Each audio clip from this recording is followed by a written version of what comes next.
বিস্তারিত তথ্য পাওয়া যাচ্ছে? খুবই সিরিয়াস। আমরাও সংবাদ মাধ্যমে দেখেছি যে সম্ভবত জৈশ-ই মোহাম্মদের সঙ্গে লিঙ্কড। এবং প্রথম কথা, এটা যারা তদন্তকারী সংস্থা আছেন, এসটিএফ যেহেতু গ্রেপ্তার করেছে এই জঙ্গিকে, নিশ্চিতভাবে আরও তথ্য সামনে আসবে, মানে যতটা আসা সম্ভব। কারণ এটা মানে ভয়ঙ্কর ব্যাপার যে ক্রস বর্ডার টেরোরিজম, বর্ডারের ওপার থেকে যদি লোক এসে এখানে অপারেট করে, এবং যা শোনা যাচ্ছে যে রাজ্যের মুখ্যমন্ত্রী তার গোটা মুভমেন্টের ডিটেল সেটা তার কাছে রয়েছে, এবং সে রেনেসাতে ছিল। দেখা দরকার কবে থেকে ছিল, কতদিন ধরে ছিল, তাকে কেউ মদত দিয়েছে কিনা বা একাধিক লোক মদত দিয়েছে কিনা। ব্যাপারটা অসম্ভব সিরিয়াস। এবং মানে এসটিএফ যেহেতু তাকে গ্রেপ্তার করেছে, প্রয়োজনে মানে দেশেরও যারা বিভিন্ন এরকম সংস্থা আছেন এই ব্যাপারে পারদর্শী, মানে তাদেরও ইনভলভ করা দরকার। কারণ এটা কোনো মামুলি ঘটনা নয়। এবং আপনাদের থেকে যেটা জানলাম যে ছিল এখানে, মানে রেনেসাতে একটা টাউনশিপ হাই রোডের ওপরে বাঁদিকে পড়ে, ওদিকে যেতে গেলে, কলকাতা থেকে যেতে গেলে, তো সেখানে এরকমভাবে এই একটা অপারেশন, মানে এটা তো একটা অপারেশনের অংশ হিসেবে একজন আছেন এবং রাজ্যের নির্বাচিত মুখ্যমন্ত্রীর টার্গেট। এটা একটা ভয়ঙ্কর ঘটনা। পূর্ণাঙ্গ তদন্ত হওয়া উচিত, লিঙ্কগুলো বার করা উচিত। মানে শুধু বর্ডারের অন্যদিকে থাকা লিঙ্ক নয়, বর্ডারের এদিকেও কোনো লিঙ্ক আছে কিনা সেটাও প্রয়োজনে দেখা উচিত। তো এটা খুবই মানে ভয়ঙ্কর সিরিয়াস ঘটনা। মানে এই ধরনের মানে activity, terror related activity, terrorism, এই জঙ্গিরা অপারেট করে, মানে খুবই সিরিয়াস। স্বাভাবিকভাবে এখন যারা গ্রেপ্তার করেছেন নিশ্চিতভাবে তারা আরও যতটা, নিশ্চয়ই মানে সবটা তো হয়তো ইনভেস্টিগেশনের স্বার্থে সবটা সামনে আসে না, কিন্তু এটা ভীষণই একটা গুরুতর বিষয়। এবং সর্বোচ্চ গুরুত্ব দিয়ে মানে প্রয়োজনে, আমি তো মনে করি যে মানে এসটিএফ খুবই ক্যাপেবল, যদি প্রয়োজন হয় মানে দেশেরও যে এই ব্যাপারে পারদর্শী যে এজেন্সি রয়েছে তাদেরও সাহায্য নিয়ে এটার একদম রুট অবধি পৌঁছানো প্রয়োজন। এটা সময়ের চাহিদা, অসম্ভব একটা মানে আশঙ্কাজনক ব্যাপার। এবং এই মানে এটাও দেখা দরকার, আমি আবারও বলছি যে মানে এ কতদিন ধরে রয়েছে, এটাও হচ্ছে একটু নিশ্চিতভাবে যারা তদন্ত করছেন তারা নিশ্চিতভাবে এটা ব্যাপারে মানে তদন্ত যত এগোবে মানে যতটা আমরা জানতে পারবো। কিন্তু ব্যাপারটা অসম্ভব গুরুত্বপূর্ণ এবং গভীর চিন্তার। একটা তথ্য যেটা উঠে আসছে যে মুখ্যমন্ত্রীর যে তথ্য তার থেকে যা প্রাথমিকভাবে পাওয়া গেছে, তাতে মুখ্যমন্ত্রীকে শ্যাডো করার নির্দেশ তার উপর ছিল।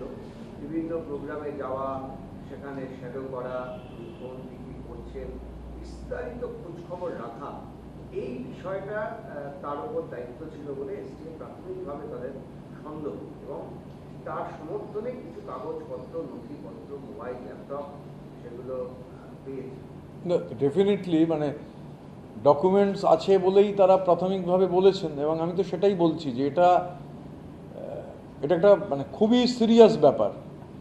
এবং যেহেতু জৈশ-ই মোহাম্মদের নাম আসছে, ক্রস বর্ডার টেররিজমের বিষয় রয়েছে, তো এই ব্যাপারটা এসটিএফ আরও যখন বলবেন বা এই তদন্ত যখন এগোবে, মানে এটা আমি শুরুতে যেটা বললাম যে এই যে শ্যাডো, ধরুন মানে কমন বুদ্ধিতে বলে শ্যাডো করছে, মানে এ তো 15 দিন 20 দিন ধরে, 1 মাস ধরে করছে না, হয়তো অনেকটা। সেই জন্য দেখা দরকার যে কতদিন ধরে হচ্ছে এই ওখানে রেনেসাতে থেকে এই অপারেশনের সঙ্গে সে যুক্ত, কেউ তাকে মদত দিয়েছেন কিনা, একাধিক লোক তাকে মদত দিয়েছে কিনা, এগুলোও সবটা দেখা প্রয়োজন। নিশ্চিতভাবে যারা তদন্তকারী সংস্থা আছেন তারা কম্পিটেন্ট এনাফ, তারা ডেফিনেটলি এর রুট পর্যন্ত পৌঁছবেন, শিকড় অবধি পৌঁছানোটা জরুরি। একটা সময় বলা হতো যে পশ্চিমবঙ্গ হচ্ছে এই জঙ্গিদের আতুর ঘর, অনেক ক্ষেত্রে যে তারা এটাকে সেফ প্যাসেজ হিসাবে ব্যবহার করত। এবং বিভিন্ন জায়গায় দেখা গেছে যে যে জঙ্গিরা ধরা পড়েছে তারা হয় ওয়েস্ট বেঙ্গলে কিছুদিন কাটিয়েছে, অথবা ওয়েস্ট বেঙ্গলের ভেতর দিয়ে তারা যাতায়াত করেছে। তার একটা বড় কারণ ছিল যে আমাদের এখানে বর্ডারে কোনো কাঁটাতারের বেড়া ছিল না, আমরা দেখেছি এই সরকার আসার পর তারা বর্ডারে কাঁটাতারের বেড়া দেওয়ার জন্য উদ্যোগ নিয়েছে, জমি হস্তান্তর ইতিমধ্যে হয়ে গেছে, বিএসএফ সেই কাজ শুরু করেছে। আপনি কি মনে করেন যে এই যে বর্ডারে বেড়া দেওয়া, জঙ্গিদের আটকানো, এই ব্যাপারে মুখ্যমন্ত্রীর উদ্যোগ তাকে জঙ্গি টার্গেট হতে? দেখুন, আমাদের যে আমাদের বর্ডারটা যদি দেখেন, মূল যে বর্ডারটা বাংলাদেশের সঙ্গে যে বর্ডার, পৃথিবীর যে কোনো বর্ডারেই এটাই তো আন্তর্জাতিক নিয়ম যে বর্ডার তাতে কাঁটাতার থাকবে, ফেন্সিং থাকবে, বর্ডার ফেন্সিং। এমনকি তাতে যদি কোনো ওয়াটার বডি থাকে, সেই ওয়াটার বডিরও কিভাবে হবে তারও নির্দিষ্ট প্যারামিটার রয়েছে। এবার ফেন্সিংয়ের ক্ষেত্রে জমি পাওয়ার ক্ষেত্রে একটা সমস্যা ছিল, এ কথা তো অস্বীকার করে লাভ নেই। ভাবের ঘরে চুরি করে কোনো লাভ নেই, কারণ এটা আমরা পার্লামেন্টেও দেখেছিলাম যে পূর্বতন সরকার জমি দেওয়ার ক্ষেত্রে নানান ধরনের গড়িমসি করছেন। It is in paper. তো বর্ডার এরকম ফাঁকা রাখলে, ধরুন আমি একটা উদাহরণ দিচ্ছি, এই যে ধরুন নিমতিতা, ছবি বিশ্বাসের সেই বিখ্যাত যে জলসাঘর সত্যজিৎ রায়ের, যেখানে শুটিং হয়েছিল, নিমতিতা হচ্ছে একেবারে বর্ডার। নদীটা ওখানে এমনভাবে বেঁকছে, আমি নিমতিতায় গিয়ে শুনেছি, ওখানে বিএসএফেরও ক্যাম্প রয়েছে, ওখানে নদীর ফ্লো এরকম যে সেই নদীতে কিছু ভাসিয়ে দিলে অটোমেটিক্যালি সেটা বর্ডারের অন্যদিকে চলে যাবে, বর্ডার ক্রস করে যাবে। তো সেখানেও এই যে আমি যখন দেখেছি সেটা উন্মুক্ত হওয়ার কথা নয়, বর্ডার কোনো জায়গাতেই কোনো উন্মুক্ত হওয়ার কথা নয়। তো স্বাভাবিকভাবে এটা হতে পারে, অস্বাভাবিকও কিছু নয় যে জমি অধিগ্রহণের ক্ষেত্রে মুখ্যমন্ত্রী যদি প্রাইমারিলি ভূমিকা যেহেতু পালন করেছেন এবং খুব কুইকলি জমি হস্তান্তর হয়েছে, আমি কথা বলার কম্পিটেন্ট অথরিটি নই যে এটাই নিশ্চিত, কিন্তু হলেও অবাক হওয়ার কিছু নেই। কারণ এই ফাঁকা জায়গাগুলো দিয়েই তো হচ্ছে, বর্ডার যদি না থাকে তাহলে হচ্ছে সেই জায়গাগুলো দিয়ে মুভমেন্ট হয়। বর্ডার থাকলে মুভমেন্ট হওয়াটা অনেক কঠিন হয়ে যায় ফেন্সিং থাকলে, আর ফেন্সিং না থাকলে দুরকম হয়। একটা বড় অংশে তো ফেন্সিং ছিল না, অস্বীকার করার তো জায়গা নেই। বীরভূমের যে টুলু মণ্ডল, তার আত্মীয়ের বাড়ি থেকে প্রচুর পরিমাণে টাকা সোনা টুলু মণ্ডলের বাড়িতেও রেড হয়েছে, এবং একটা অনুভূত মণ্ডলের ঘনিষ্ঠ বলে একসময় পরিচিত। অন্যদিকে আবার অন্যদিকে তৃণমূলেরও সঙ্গে যোগের অনেক অভিযোগ করছে।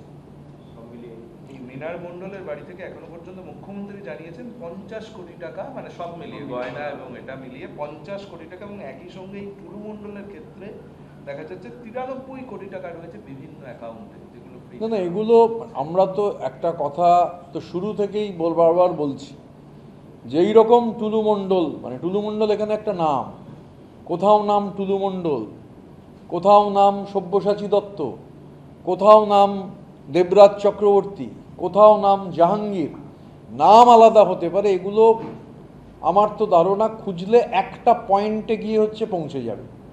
স্বাভাবিকভাবে একদম ক্র্যাকডাউন করা দরকার, যারা জড়িত সে যেই হন, স্ট্রিনজেন্ট মেজার।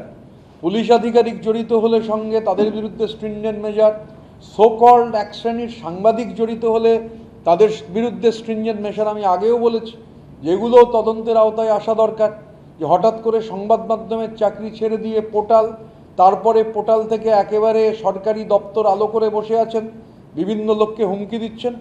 এই গোটাটা এটা একটা নেক্সাস, এই নেক্সাসের একটা মাথা রয়েছে, মাথা অবধি পৌঁছতে হবে। সরকারকে এটা নিশ্চিত করতে হবে এই মাথা অবধি যাতে পৌঁছানো যায় বিভিন্ন জায়গায়। আমি একটা দেখছিলাম, আমাদের রাজ্যের সবথেকে বেশি বিক্রি হওয়া সংবাদ মাধ্যমে বেরিয়েছে, সংবাদপত্রে বেরিয়েছে, একটা ছবি দেখছিলাম যে কোথায় এই উদ্ধার হওয়ার ধারাবাহিকতা। তো উদ্ধার হওয়ার ক্ষেত্রে নাম ভ্যারি করতে পারে, কিন্তু কোথাও তো এরা প্রোটেক্টেড, এই প্রোটেক্টিভ বা প্রোটেক্টিদের খুঁজে বের করতে হবে। এবং এটা একটা শুধু বিচ্ছিন্ন ঘটনা বলে দেখলে হবে না, এটার পেছনে আমার ধারণা আরও যত গভীরে যাওয়া যাবে তত আরও অনেক কিছু উন্মোচিত হবে। আমি আপনাদের আগেও বলেছি, আমি আজকে বলছি না, সোমবার দিন বলবো। এই কেরালা পার্টটা যেটা বলবো বলেছিলাম, আমি দিল্লি যেহেতু যাব, সোমবার দিন আপনাদের মিট করে আমি সেই ব্যাপারে বলবো। আমি মনে করি সবটাই লিঙ্কড, এটা একটা মেশিনারি, একটা মেশিনারি অপারেট করেছে, বিচ্ছিন্নভাবে এটা অপারেট হয় না। এখানে এই অপারেশনের ক্ষেত্রে কোথাও একটা মাথা রয়েছে, সেই মাথারও কিছু হচ্ছে নিচের তলায় কর্মী থাকতে পারেন যারা এগুলো অপারেট করেছেন। তো সে যেই হন, আমি যেটা বললাম, পুলিশ আধিকারিক হতে পারেন, অন্য কেউ হতে পারেন, এর রুট অবধি যাওয়া প্রয়োজন এবং এর সঙ্গে জড়িত সবার বিরুদ্ধে ব্যবস্থা গ্রহণ করা এবং এদের সবার থেকে তথ্য নিলে আলটিমেটলি যেখান থেকে গোটাটা অপারেট হতো সেই পর্যন্ত হচ্ছে নিশ্চিতভাবে সরকার পৌঁছতে পারবে না। মুখ্যমন্ত্রী বলেছেন যে 15 বছরে 15,000 কোটি টাকা, যে টাকা সরকারের ঘরে আসা উচিত ছিল সেই টাকা ক্ষতি হয়েছে, এবং তার বক্তব্য যে এটা মমতা বন্দ্যোপাধ্যায় না জানলে বা তৎকালীন মুখ্যমন্ত্রী না জানলে এই গোটা মেশিনারিটা চালানো সম্ভব। দেখুন, সরকার না চাইলে কিছুই সম্ভব নয়। সরকার যদি না চায় তাহলে দাঙ্গাও হবে না। সরকার চাইলে তবেই যে কোনো ঘটনা ঘটে। এবং এই যে কথাটা যেটা মুখ্যমন্ত্রী আজকে বলেছেন, অনুব্রত মণ্ডল তো কলকাতায় যেদিন এসেছিলেন আমার সামনেই আপনাদের সঙ্গে কথা বলছিলেন, আমার এক্স্যাক্টলি ফিগারটা মনে নেই, উনি তো তথ্য দিয়ে বলছিলেন প্রতিদিন, মানে এই যে নেক্সাস, এই নেক্সাসে ক্যামাক স্ট্রিটের ভূমিকা কি, এবং মানে ক্যামাক স্ট্রিট ভূমিকা পালন করতে পারে, কিন্তু সরকার যদি হচ্ছে এটাকে হেল্প না করে, মানে সরকার, আমি আবার বলছি, সরকার জানে না এমন কিছু নেই, সরকারের নজর এড়িয়ে কোনো কিছু হয় না। তো এটারও একটা হোয়াইট পেপার অগাস্ট মাসে যে বিশেষ অধিবেশন হবে, আমরা মুখ্যমন্ত্রীকে অনুরোধ করব, লিখিতভাবেই অনুরোধ করব যে এই ব্যাপারটাও প্রয়োজনে আলোচনায় আসুক, আলোচনা হোক। কেননা 4 জন 5 জন 10 জন 15 জন 20 জনের পাপের বোঝা বাকি সমস্ত লোক নিতে পারে না। যারা করেছেন তাদের আইডেন্টিফাই করা হোক, যে আধিকারিকরা জড়িত তাদের আইডেন্টিফাই করা হোক, এবং আমি তো আবারও দায়িত্ব নিয়ে বলছি, দেখা হোক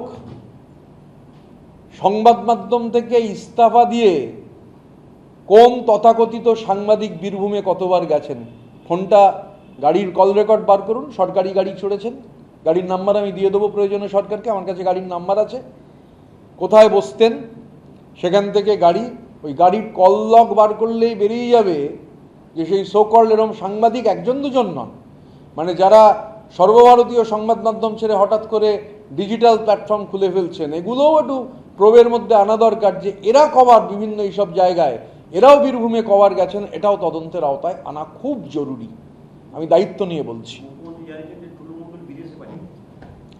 দেখুন, সেটা তো আমি বলতে পারবো না টুলু মণ্ডল কোথায় গেছেন, কিন্তু আমি যেটা বলতে পারি যে এটা যে এত রাজস্ব লস, রাজস্ব লস সরকার না চাইলে হতে পারে না। রাজস্ব লস হয়েছে মানে কি, সেই টাকাটা তো উঠেছে, টাকাটা কারুর পার্সোনাল বেনিফিটে ব্যবহৃত হয়েছে। তো টাকা কেম্যান আইল্যান্ডসে গেছে, ভানুয়াতুতুতে গেছে, শারজায় আছে, আবুধাবিতে গেছে, কেরালার পত্তনমথিটায় কিছু হয়েছে কিনা, কেরালার ভারাকালায় কিছু হয়েছে কিনা, এগুলো আমি তদন্ত করার মতো আমার ক্ষমতা নেই। এগুলো তদন্ত করার নির্দিষ্ট সংস্থা আছেন, তারা তদন্ত করে দেখতে পারবেন। এবং আতশ কাচের তলায় শুধু টুলু মণ্ডলকে ফেললে হবে না, কলকাতা থেকে কোন গাড়ি কতবার বীরভূমে গেছে, রাজনীতিক নন, অন্য অপারেটর হিসেবে গেছেন, এগুলো সব আনা দরকার। কোথায় ছিলেন, কতদিন ছিলেন, কি করেছেন, এগুলো সবটাই, যদি মানে ধরুন রাজনীতি করেন না, হঠাৎ করে কোনো দায়িত্ব পেয়ে গেলেন, ওই জেলায় অপারেট করছেন, আমি এক্ষুনি নাম বলছি না, এদের সবাইকে আতশ কাচের তলায় আনলেই এরা সব গড়গড় করে বলে দেবে। সরকারের উচিত এদের সবাইকে আতশ কাচের তলায় এনে গোটা ব্যাপারটার মাথা পর্যন্ত পৌঁছানো। এবং আমি আবারও বলছি, পূর্বতন সরকার দায় এড়াতে পারেন না, কারণ সরকার না চাইলে যেমন দাঙ্গাও হয় না, সরকার না চাইলে চুরি ডাকাতিও হয় না, মানে সরকারি ফান্ডের। সব্যসাচীর কথা বললেন, সব্যসাচী থেকে লোকাল থেকে মানে প্রচুর সোনা, একজন লোক যিনি সর্বোচ্চ এমএলএ ছিলেন, সেই সময় সময় তিনি বিরোধী দলে, পরবর্তী ক্ষেত্রে বীরভূমের হয়েছিলেন এই আমাদের বিধাননগরে। এত টাকা কোথা থেকে আসে, মানে টাকা, সোনা, মানে এই বিপুল পরিমাণে অর্থ। এবং আমরা দেখেছি তাকে এই বিধানসভার মধ্যে হাতে তৃণমূলের পতাকা দিয়ে আবার জলে জয়েন করানো হয়েছিল। তাই আমার মনে হয় এটা আপনারা রাজ্যের প্রাক্তন মুখ্যমন্ত্রীকে জিজ্ঞাসা করুন, যদিও আমি জানি না জিজ্ঞাসা করার স্কোপ আছে কিনা। উনি এখন ফেসবুক লাইভ করেন, তো ফেসবুক লাইভেই প্রশ্ন করুন, কারণ সব্যসাচী দত্ত ওনার বিশেষ ঘনিষ্ঠ, মানে ওনার মানে বলে না বরাভয় প্রাপ্ত। তো সব্যসাচী দত্ত সংবাদ মাধ্যমে দেখছি তো টর্চার চেম্বারও রয়েছে। এবার এই সব্যসাচী দত্তর বিরুদ্ধে যেমন এই টর্চার, মানে একটা মাফিয়া যেরকম চলে আর কি, মানে মার্লন ব্র্যান্ডো, এরা কেউ মার্লন ব্র্যান্ডো নন, মানে মার্লন ব্র্যান্ডো নামটা বললে মার্লন ব্র্যান্ডোকে অপমান করা হয়, কিন্তু সব মানে গডফাদারের মতো পুরো ব্যাপারটা। এসব এক একজন মার্লন ব্র্যান্ডো রাজ্যের বিভিন্ন জায়গায়। তো এই মার্লন ব্র্যান্ডোদের যিনি আগলে রেখেছেন বা যারা আগলে রেখেছেন, বাংলার মানুষ তাদের নাম জানতে চায় এবং তাদের জবাব দিয়ে চায়। মুশকিল হচ্ছে ফেসবুক লাইভে তো জবাব দিয়ে করা যায় না।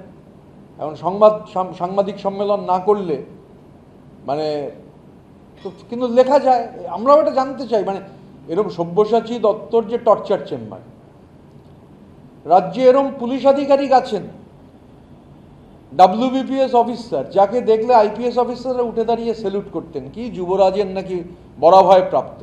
তার বিরুদ্ধে অভিযোগ রয়েছে এরকম টর্চার চেম্বার চালানোর, ব্যাটারি দিয়ে ইলেকট্রিক শক দেওয়ার।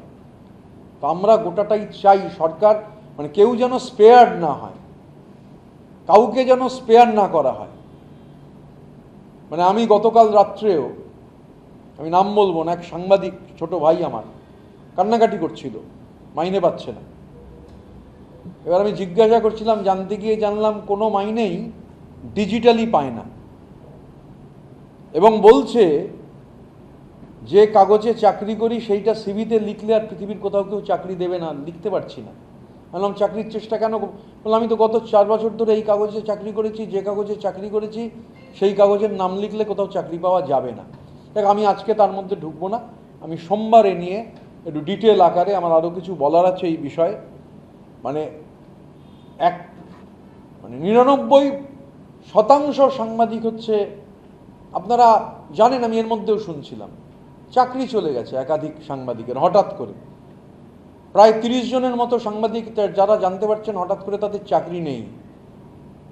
এন রাম, আমাদের দেশের প্রবাদ প্রতিম সাংবাদিক, এন রাম কোনোদিন যা মাইনে পাননি, ঘটনাচক্রে তারও 5 গুণ মাইনে কোনো সাংবাদিক হয়তো পেয়েছেন। এগুলো সবটাই প্রবের মধ্যে আসা দরকার। আমি এই নিয়ে ডিটেলে আমি সোমবার দিন বলবো, আমি কেরালা পার্টটাও সোমবার দিন বলবো। আজকে যে ঘটনা ঘটেছে, তবে সব্যসাচী দত্তর ক্ষেত্রে বলছি, এরকম মানে সব্যসাচী বিচ্ছিন্ন কোনো ব্যাপার নয়, মাথা আইডেন্টিফাই করতে হবে। মাথা পর্যন্ত পৌঁছলে এরকম আরও সব্যসাচী বেরোবে। সব্যসাচীরা কার বরাভয় সব্যসাচী হলো, that is the question. Sabyasachi দত্তের বাড়ি থেকে সোনা উদ্ধার কাণ্ডে আজকে ইডি কলকাতার 12টা জায়গায় তল্লাশি করতে দেখেছে। 12টা জায়গায় কেন, প্রয়োজনে 120টা জায়গায় তল্লাশি হোক, কিন্তু শুধু তল্লাশি করলে হবে না, মাথা অবধি পৌঁছতে হবে। তো সব্যসাচী অবধি গিয়ে থেমে গেলে হবে না, মাথা পর্যন্ত যেতে হবে, তাহলে গোটা জ্যামিতিক নকশাটা পরিষ্কার হবে। সব্যসাচীরা এক একটা পয়েন্ট।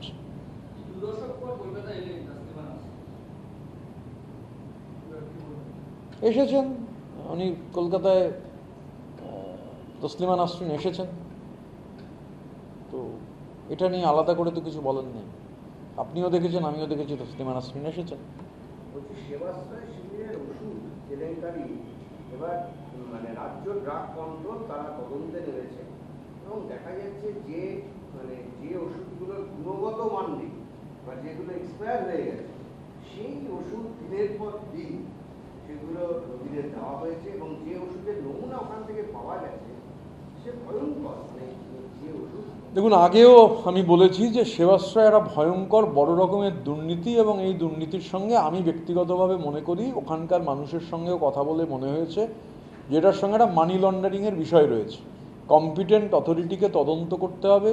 এই যে ধরুন কোটি কোটি টাকার শোনা যাচ্ছে বিদেশি ওষুধ, এক্সপায়ারি ডেট পেরিয়ে গেছে, গুণগত মান নিয়ে প্রশ্ন রয়েছে। যারা ডাক্তার নন, ডাক্তারি পাশ করেননি, তাদের মানে অ্যাট গান পয়েন্ট হচ্ছে ফোর্স করা হয়েছে। বিধানসভায় মুখ্যমন্ত্রী একটা নাম পড়ছিলেন, একজন ডাক্তার ক্ষমা সুন্দর দৃষ্টিতে দেখবার জন্য অনুরোধ করেছেন। মানে উনি এখন ক্ষমা সুন্দর দৃষ্টিতে দেখার কথা বলছেন। এ তো হচ্ছে ওই চার্টার্ড মাফিয়ার ম্যান ফ্রাইডে, মানে প্রায় হাতে মাথা কেটে ফেলতো। এই ডাক্তার আমাকেও ফোন করেছিল, আমি এন্টারটেন করিনি, কেন এ চার্টার্ড মাফিয়ার ম্যান ফ্রাইডে হিসেবে বিভিন্ন লোকের হাতে মাথা কাটত, বিভিন্ন লোককে ভোটের সময় বাধ্য করেছে তার প্রচারে হচ্ছে সাহায্য করতে, এবং ভয়ে অনেকে করেছেন। এটা একটা বড় নেক্সাস। যদি দেখেন ওই নবজোয়ার যাত্রা, এই যে ডাক্তার ক্ষমা সুন্দর দৃষ্টিতে দেখার কথা বলছেন, আমি যদি বলি এই ডাক্তার মানে একদিনের জন্য হচ্ছে নবজোয়ার যাত্রা ছেড়ে বেরোননি, স্পেশাল কেয়ার নিতেন চার্টার্ড মাফিয়ার। তো স্বাভাবিকভাবে এটা একটা খুব বড় নেক্সাস। মানে তদন্তকারী সংস্থাকে এনশিওর করতে হবে যাতে কেউ যাতে স্পেয়ার্ড না হয়, এটা এনশিওর করাটা সরকারের দায়িত্ব। ডাক্তারের নাম? ডাক্তারের নামটা মনে পড়ছে না, ক্যান্ডিডেট ছিলেন কোথায় একটা, বিপুল ভোটে হেরেছেন।